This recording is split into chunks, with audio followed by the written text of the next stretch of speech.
Hello my dear students, কেমন আছো তোমরা সবাই? আই হোপ তোমরা সবাই খুব খুব ভালো আছো and welcome to our channel exam album. তো এএনএম জেএনএম 2025 এর রেজাল্ট পাবলিশ হয়ে গেছে এবং তোমরা জানো যে ইতিমধ্যে আমরা আমাদের স্টুডেন্টসদের সাকসেস স্টোরি শেয়ার করছি আমাদের এক্সাম অ্যালবাম চ্যানেলে।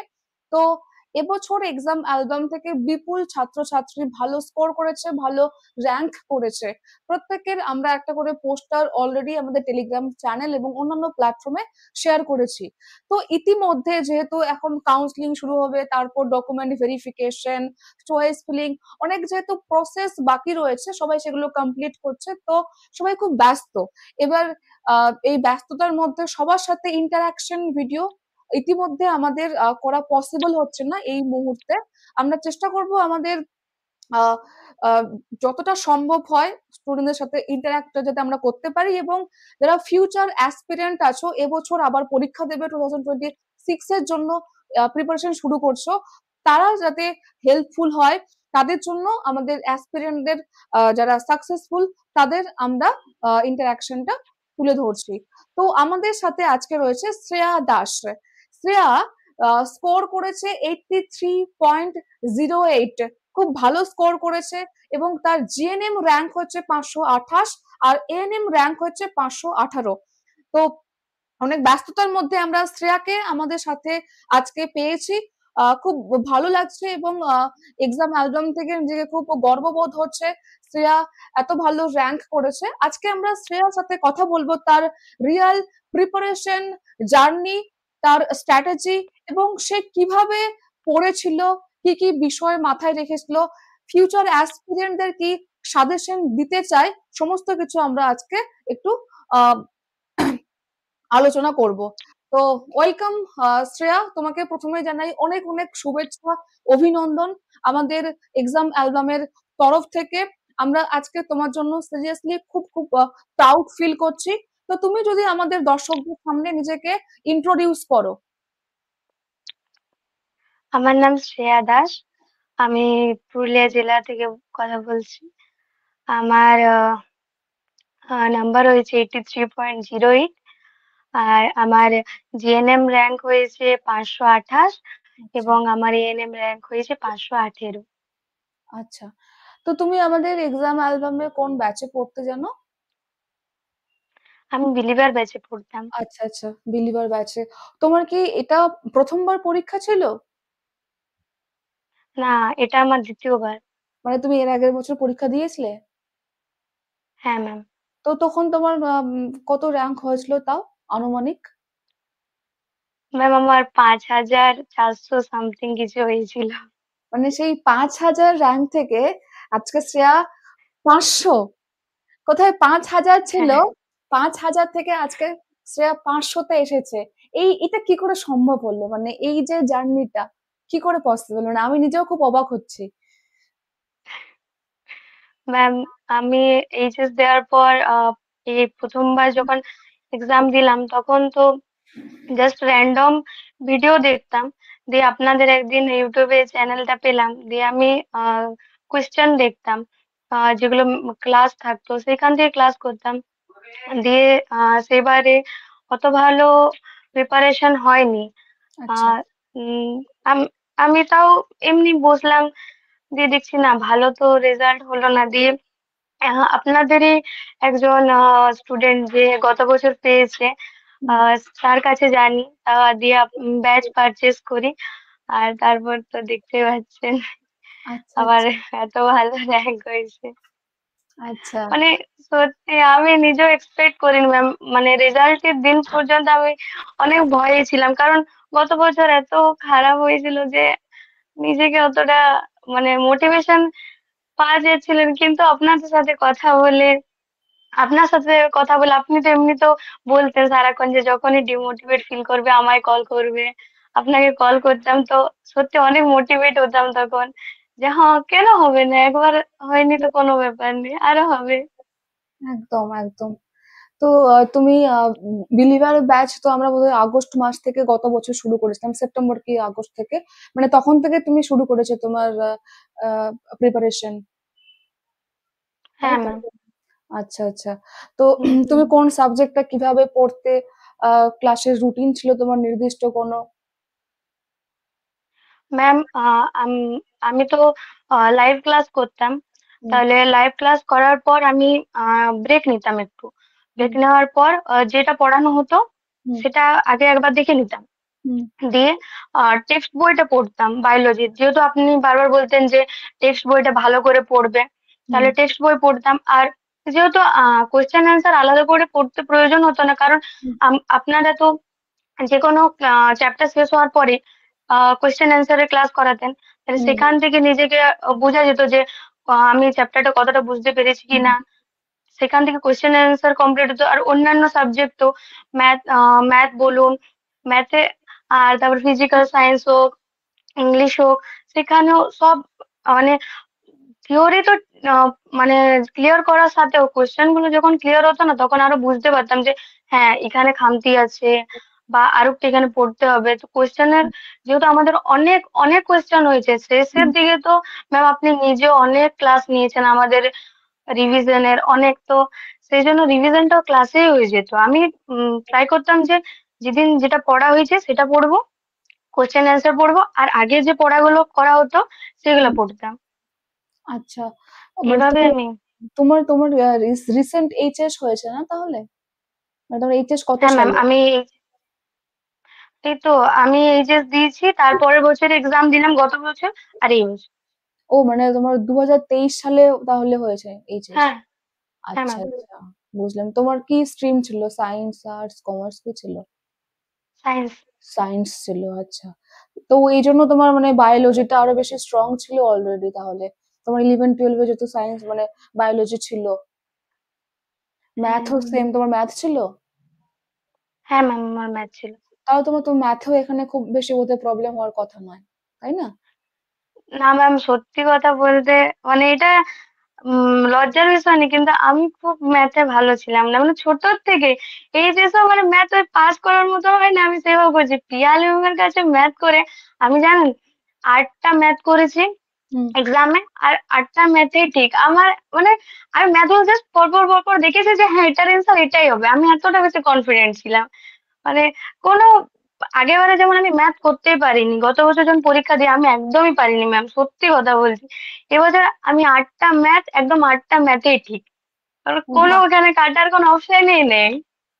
বাহ, আমার তো শুনে খুব ভালো লাগছে যে গত বছরও ম্যাথ ভালোভাবে করতেই পারেনি সেই মেয়েটা আজকে 10-এর মধ্যে 8টা ম্যাথ করেছে। এবং এই কি হয়, শুধুমাত্র জীবন বিজ্ঞান তো নয়, তোমার আজকে 80 স্কোর করেছো, তো তোমার বাকি সাবজেক্ট গুলো তো সমানভাবে গুরুত্ব দিতে হয়েছে বলে এটা 83 হ্যাঁ। স্কোরটা এসেছে, আদারওয়াইজ তো আসতো না, কারণ শুধুমাত্র জীবন বিজ্ঞান দিয়েও তো তোমার পসিবল নয় এখানে আসা, তাই না? না ম্যাম। আর তুমি নির্দিষ্ট করে তোমার ক্লাসের রুটিন ছিল যে হ্যাঁ আমাকে এই টাইমে এটা পড়তে হবে, এই জিনিসটা আমাকে এখন পড়তে হবে? আমি কি করতাম, যেহেতু আমাদের ক্লাসগুলো তো নির্দিষ্ট শিডিউল অনুযায়ী হতো, সেই হুম, জন্য সেই টাইমটা ফাঁকা রাখতাম। আচ্ছা। আর আমি সকালবেলা উঠে নিয়ে মানে যেদিন যেমন হতো, এমন কোনো না যে আমি ভোরেই উঠবো। হুম, ওঠার পর নিজে রেডি হলাম, দিয়ে আমি ক্লাসে আমাদেরকে বলে দিয়েছিলেন যে আপনারা যে সবসময় নিজে যে সাবজেক্টটা ভালো লাগবে সেটা দিয়ে শুরু করব। হ্যাঁ হ্যাঁ। তো আমি 1 ঘন্টা পড়তাম, 1 ঘন্টা পড়ার পর 10 মিনিট ব্রেক নিতাম, দিয়ে আরো 1 ঘন্টা পড়তাম, আবার আচ্ছা 10 মিনিট ব্রেক নিতাম, এইভাবে 4 ঘন্টা পড়তাম, দিয়ে একটা লম্বা ব্রেক নিতাম 1 ঘন্টা, দিয়ে ওইভাবে করতাম আমি। একদিনে প্রায় 8 ঘন্টারও বেশি পড়ে নিতে পারতাম এইভাবে, মানে বুঝতেই পারতাম তো, মানে ক্লান্ত লাগতোই না, কারণ 1 ঘন্টা পড়ার পর 10 মিনিট ব্রেক নিতাম, তো ওইভাবে অনেকটা সময় আমার কভার হয়ে যেত। আচ্ছা, বাহ। তো তার মানে তুমি অনেকটা পরিশ্রম করেছো, মানে অনেক 8 ঘন্টা। মাঝখানে তো পরীক্ষা অনিশ্চয়তা ছিল, ওই টাইমটাও তুমি পড়তে?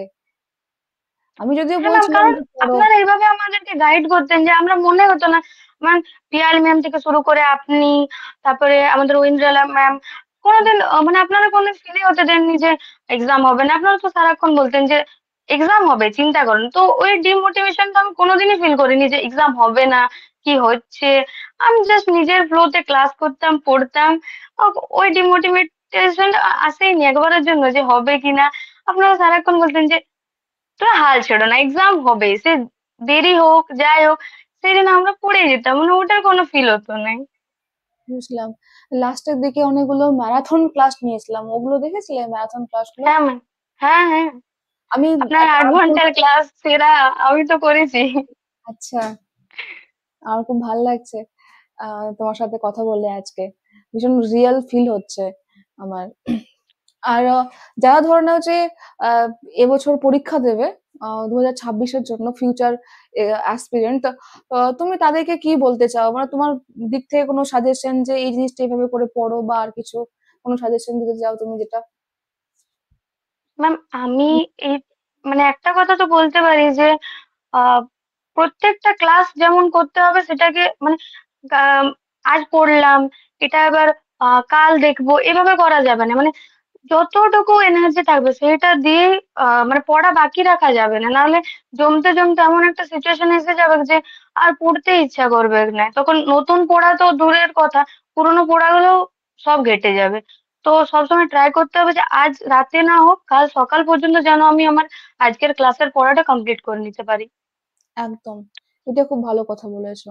কাল বলে কিছু হয় না, যা হবে আজকে হবে, আমাকে করে নিতেই হবে, না হলে জমে হ্যাঁ যাবে। ম্যাম। আর এখানে এতগুলো সাবজেক্ট, এতগুলো ক্লাস, এত পিডিএফ, একবার যদি গুলিয়ে যায় তখন কিন্তু সেটা হুম তুমি আর গুছাতে পারবে না, সবকিছু তোমার মানে হুম আনঅর্গানাইজড হয়ে যাবে। তো এটা একটা খুব গুরুত্বপূর্ণ ব্যাপার।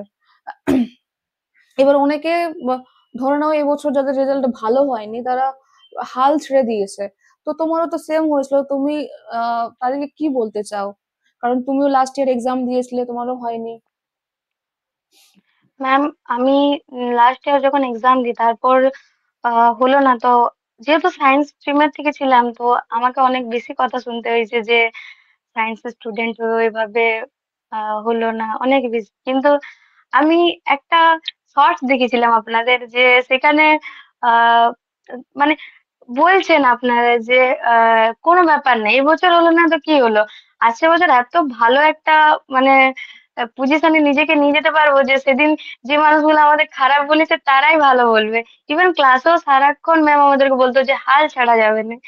পিয়ালি ম্যাম তো এত বেশি মানে যখনই মন খারাপ হতো পিয়ালি ম্যামের কথাগুলো এত ভালো লাগতো, এবং বকুনি প্রচুর দিত যে বলতো গাধাগুলো, কেউ বুঝতে পারছে না কিন্তু ওটার মধ্যে ম্যাম এত বেশি মোটিভেট করতো না, সত্যি পিয়ালি ম্যামের কথা পিয়ালি শুনলেই কথাগুলো মোর খুব ভালো হয়ে কিউট যেত। লাগে, পিয়ালি মামার কথাগুলো খুব কিউট লাগে শুনতে, হ্যাঁ, ধরো। খুব খুব। আর একদম নিজের দিদির মতন ফিল হতো যে অন্য কারোর কাছে পড়ছি না, যেমন চিনি না জানি না এরকম ফিলই হতো না। হ্যাঁ, মানে ব্যাপারটা অনলাইনে হলেও একটা আন্তরিকতা কিন্তু ছিল।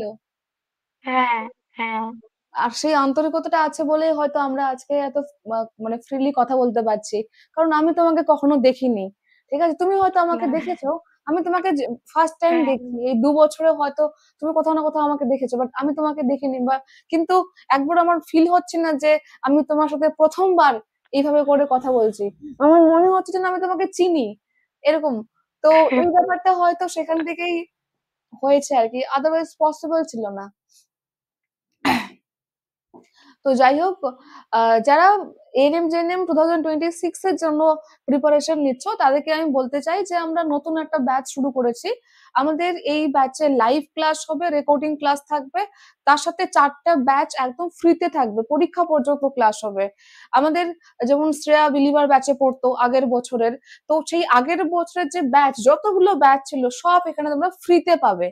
সেখানকার কন্টেন্ট, পিডিএফ থেকে শুরু করে, ক্লাস থেকে শুরু করে, টেস্ট, ইচ এন্ড এভরিথিং এখানে তোমরা ইনক্লুডেড পাবে। আর আলাদা করে কোনো মক টেস্ট পারচেস করতে হবে না, এটার সাথে মক টেস্ট আছে। এন্ড আমাদের টেস্ট গুলো সব এবছর আপগ্রেড হয়েছে, সমস্ত প্রিমিয়াম কোয়ালিটির কন্টেন্ট পাবে, প্লাস আপগ্রেডেড এখানে তোমরা টেস্ট পেয়ে যাবে। আর আমাদের এই ব্যাচে আমরা 6জন শিক্ষক শিক্ষিকা রয়েছি, শ্রাবণ্য স্যার, তারপর তনিমা ম্যাম, আমি, Piyali ma'am, Razia ma'am, Limon sir. হয়তো তোমরা স্পষ্ট দেখতে পাচ্ছ না এই ভিডিওতে। তো যাই হোক, আমরা 6জন তোমাদের সাথে পরীক্ষা পর্যন্ত এখানে আছি, পরীক্ষার পরেও তোমাদের সাথ দেব। তো আমাদের এই ব্যাচে তোমরা জয়েন করতে পারবে, কিভাবে জয়েন করবে এবং ফিস কত, দেখো এক্সাম অ্যালবাম অ্যাপ ডাউনলোড করে সেখান থেকে তোমরা খুব সহজে এই ব্যাচে জয়েন করতে পারবে। আমাদের এই ব্যাচে ফিস একদম অ্যাফোর্ডেবল, তোমরা ওয়ান টাইম পে করতে পারো অথবা মান্থলি পে করতে পারো। ওয়ান টাইম পে করলে তোমাদের ডিসকাউন্ট দিয়ে 1800 সামথিং পড়বে, আর তোমরা যদি মান্থলি করতে চাও মান্থলি 225 করে 2 মাস পর পর তোমাকে পে করতে হবে। তো আমাদের সঙ্গে তোমরা যদি জয়েন হতে চাও এবং নিজের ড্রিম কলেজে ভর্তি হতে চাও তাহলে আর দেরি করো না, কারণ 14ই নভেম্বর অর্থাৎ গতকাল থেকে আমরা ক্লাস শুরু করেছি। আর আমাদের এই হলো বিলিভার ব্যাচের ক্লাসের রুটিন। তো তোমরা চাইলে ক্লাসের রুটিনটা স্ক্রিনশট নিতে পারো, এছাড়াও এটা পোস্ট করা আছে অলরেডি আমাদের অন্য অনেক ডিফারেন্ট ডিফারেন্ট প্ল্যাটফর্মে, সেখান থেকেও তোমরা এটা পেতে পারো। ঠিক আছে, তো এই ছিল আমাদের আজকের ছোট্ট ইন্টারাকশন ভিডিও। আর হ্যাঁ, এবার আসি আমি শ্রেয়ার কাছে। শ্রেয়া এতক্ষণ যা বললো আমরা শুনলাম, এবং শ্রেয়াকে আমাদের সাথে পেয়ে আজকে ভীষণ ভালো লাগছে। মেয়েটা আজকে এই জায়গায় আসতে পেরেছে, এবং এত ব্যস্ততার মধ্যেও আজকে রেজিস্ট্রেশন সমস্ত কিছুর মধ্যেও যে ও আমাকে সময় দিয়েছে, এর জন্য আমি নিজে ভীষণ ভীষণ ভাবে grateful and thankful to her. Shreya, তোমাকে অনেক ধন্যবাদ তোমার এই মূল্যবান সময় আমাকে দেওয়ার জন্য। আমার দিক থেকে তোমাকে এবং তোমার পরিবারের প্রতি অনেক অনেক শুভেচ্ছা এবং অভিনন্দন। তুমি খুব খুব ভালো থেকো, সুস্থ থেকো, এবং আমি আশীর্বাদ করছি তোমার যেন সমস্ত কিছু ভালো হয়, ডকুমেন্ট থেকে শুরু করে ইচ এন্ড এভরিথিং। আমি তোমাকে বললামই যে আমি রেজিস্ট্রেশনটা তোমার করে দেবো, আমি হেল্প করে দেবো, কোনো অসুবিধা হবে না। তো তুমি যে কোনো টাইমে আমাকে ফোন করতে পারো, একদম নির্দ্বিধায় নিজের দিদি ভেবে আমাকে তুমি ফোন করতে পারো। ঠিক আছে? বেশ, আর কিছু বলতে চাও শ্রেয়া তুমি? এনিথিং যেটা তোমার মনে হয় যে না আমি বলবো? আহ, মানে এখানে কোনো নেই, মানে আপনি ভাববেন না যে আমি বাড়ি ছাড়ি বলছি, কিন্তু সত্যি কথা বলছি ম্যাম, আপনারা না থাকলে আজ আমার সত্যি এত ভালো রেজাল্ট হতো না। সত্যি অনেক অনেক ধন্যবাদ, অনেক। এবার অনেকে ভাববে যে এটা হয়তো আরুষি ম্যাম শ্রেয়াকে বলে দিয়েছে বলার জন্য। আমি কিন্তু ওকে না বলিনি, ও না, কিন্তু নিজে একদম থেকেই না। বলছে। ও কিন্তু নিজে থেকেই বলছে, ওর সাথে আমার মাত্র 2বার ফোনে কথা হয়েছে। ঠিক আছে, তো ও যা বলছে নিজে মন থেকে বলছে। হ্যাঁ, বলে এবারে। মানে আহ, নিজেকে সবসময় মোটিভেট রাখার একটাই কারণ ছিল যে আপনারা সবসময় বলতেন যে আহ, তোমরা, তোমাদের থ্রুই আমাদের সব থেকে বড় জয়। তো আমরা, আপনারা এত কষ্ট করেন আমাদের জন্য, 8 8 ঘন্টার ক্লাস রাখেন, শিডিউল অনুযায়ী ক্লাস করান, দিয়ে অন্যান্য নিজেদের মানে এক্সটার্নাল প্রবলেমও নিজেদের সাথে আপনাদের সাথে শেয়ার করতে পারি, আপনারা তাতেও অ্যাডভাইস দেন, এত কিছু করেন। তা আপনাদের জন্য তো আমাদের রেজাল্ট করা উচিতই, মানে সত্যি আপনারা এত করেন, আমরা এইটুকু করবো না? সেটাই, thank you so much ma'am, thank you so much. কি বলবো, হয়তো এইগুলোর মধ্যেই সার্থকতা। এই 8 ঘন্টা ক্লাস, 6 ঘন্টা ক্লাস আমি নিয়েছি এই সেম স্ক্রিনের সামনে এইভাবে এখানে দাঁড়িয়ে। হয়তো তুমিও সেই ক্লাস করেছো। হ্যাঁ, সেই ক্লাস 8 ঘন্টা যখন টানা ক্লাস হয়, কোথাও না কোথাও একটা তো টায়ার্ডনেস কাজ করে, কিন্তু আমার মধ্যে এটা কাজ করে যে না, আমার স্টুডেন্টের জন্য আমাকে অনেক কিছু করতেই হবে। আর এবছর আমার মধ্যে আরো একটা মানে ইয়ে ছিল যে কি হয়, মাঝখানে অনেকে পড়েনি, সত্যি কথা বলতে লাস্টের দিকে ক্লাসগুলো কেউ জয়েন করতো না, ভাবতো পরীক্ষা হবে না। তো আমি এটাই ভাবছিলাম যে এখন যদি আমরা এফোর্টস না দিই, তো এরা এনার্জি আরো হারিয়ে ফেলবে। তো যে করে হোক আমাকে বুস্ট আপ করতেই হবে, আমাকে ফুয়েল জোগাতে হবে। আমি যদি ফুয়েল জোগাতে পারি তাহলে এরা এখন আরো অ্যাক্টিভলি ক্লাসগুলো করবে, এন্ড সেটাই হয়েছিল। আর এবছর তুমি দেখবে যে বায়োলজি সব কমন, তুমি নিশ্চয়ই দেখেছো হয়তো। ম্যাম, ক্লাসের কোয়েশ্চেন যেগুলো করানো হয়েছিল, ইভেন ইউটিউবেও যেগুলো করেছি ম্যারাথন ক্লাসে, বা আমরা মক যেগুলোতে দিয়েছি ম্যাম, এত কমন, সত্যি মানে ভাবতেই পারিনি। কোয়েশ্চেন দেখছি না, যে মনে হচ্ছিল না যে কোয়েশ্চেনটা আমার কাছে অজানা, বা এটা আমি কোনোদিন দেখিনি, জাস্ট অপশনটা খুঁজছি যে কোনখানে অ্যান্সারটা আছে, জাস্ট তখনই দাগ, কোনো প্রবলেম নেই। আমার তো ম্যাথও সেম বলছি ম্যাম। আর জিকে তো আমি 8টা করেছি, 8টাই ঠিক, রিজনিং এ 5টাই ঠিক, মানে বাহ, সত্যি আমি খুব খুশি, মানে আমি বলতে পারবো না। তো তুমি দেখবে জীবন আমার বিজ্ঞানে আমি নিজে অবাক দেখে, মানে কি যখন আমরা সলভ করাই একবার হলেও আমাকে তো কোশ্চেন দেখতে হয়। এবছর প্রথম এমন হয়েছে যে আমাকে হ্যাঁ একটা কোনো কিচ্ছু মানে ভাবতেই হয়নি যে আমাকে রিথিঙ্ক করতে হবে, আমাকে রিথিঙ্ক করতে হয়নি। বিসিজি আমি বারবার করতাম, বিসিজি টিকা যক্ষা রোগের জন্য, হুম হুম আমার বিসিজি চলে এসছে। আমি বারবার করে বলতাম যে ক্রোমোজোম সংখ্যা চলে এসছে। তো যেটা যেটা বলতাম বারবার করে বলেছিলাম যে ব্যাকটেরিয়া ঘটিত রোগ পড়বে, জলবাহিত রোগ পড়বে, সব ওভাবেই হ্যাঁ এসছে। হ্যাঁ নিচের কোনটা ব্যাকটেরিয়া ঘটিত রোগ, নিচের কোনটি জলবাহিত রোগ। And খুব মানে আমি ভাবছি যে এ আপনি বাবা তো বারবার বলতেন যে হেলথ এন্ড ডিজিজ চ্যাপ্টারটা ভালো করে পড়ে যাবে, হেলথ এন্ড ডিজিজ চ্যাপ্টার থেকে কোশ্চেন আসবেই আসবে। আর এসেছে। হ্যাঁ তো ওটাই আর কি। তো যাই হোক, প্রচুর কমন ছিল এবছর, জীবন বিজ্ঞান থেকে শুরু করে বাকি সব সাবজেক্ট। ঠিক আছে। ওর হয়তো নেটওয়ার্কের একটু সমস্যা হচ্ছে হালকা, তো আমরা আর এটা এক্সটেন্ড করব না, আমরা এখানে এন্ড করব। শ্রেয়ার সাথে আরো কথা হবে, দেখা হবে নিশ্চয়ই। ঠিক আছে। হুম, হ্যাঁ ম্যাম। শ্রেয়া খুব ভালো থেকো, অনেক অনেক থ্যাংক ইউ তোমাকে আজকে সময় দেওয়ার জন্য। আর তোমার সঙ্গে দেখা হয়ে কথা হয়ে আমার খুব খুব ভালো লাগছে। আমি মন থেকে বলছি, আমার খুবই ভালো লাগছে। আমার নিজের বোন নেই, বাট তোমাকে দেখে আমার ফিল হচ্ছে যে তুমি আমার বোনের মতো। আমার খুব ভালো লাগছে আজকে তোমার সাথে কথা বলতে পেরে। থ্যাংক ইউ ম্যাম, আমারও খুব ভালো লাগছে আপনার সাথে সরাসরি কথা বলতে পেরে। আমি তো নিজেকে অনেক মানে গ্রেটফুল মনে করছি, আপনার সাথে সরাসরি কথা বলার মতন আমি মানে চান্স পেয়েছি, এটা আমার কাছে অনেক বড়। আরে না না, কোনো ব্যাপার না। ঠিক আছে তাহলে। শ্রেয়া, তোমার সাথে রাতে কথা হচ্ছে, আমি যেটা বললাম তোমাকে রেজিস্ট্রেশনটা হেল্প করে দেবো আমি। ঠিক হ্যাঁ আছে। তো চলো তাহলে, আমি হ্যাঁ আজকে এখানেই এন্ড করলাম। খুব ভালো থেকো এবং কাজগুলো করো, আর প্যানিক করো না, তোমার সব ঠিকঠাক হয়ে যাবে। ঠিক আছে। ঠিক আছে ঠিক আছে, আমি তাহলে ঠিক রাখি। আছে। ঠিক হ্যাঁ আছে। হ্যাঁ।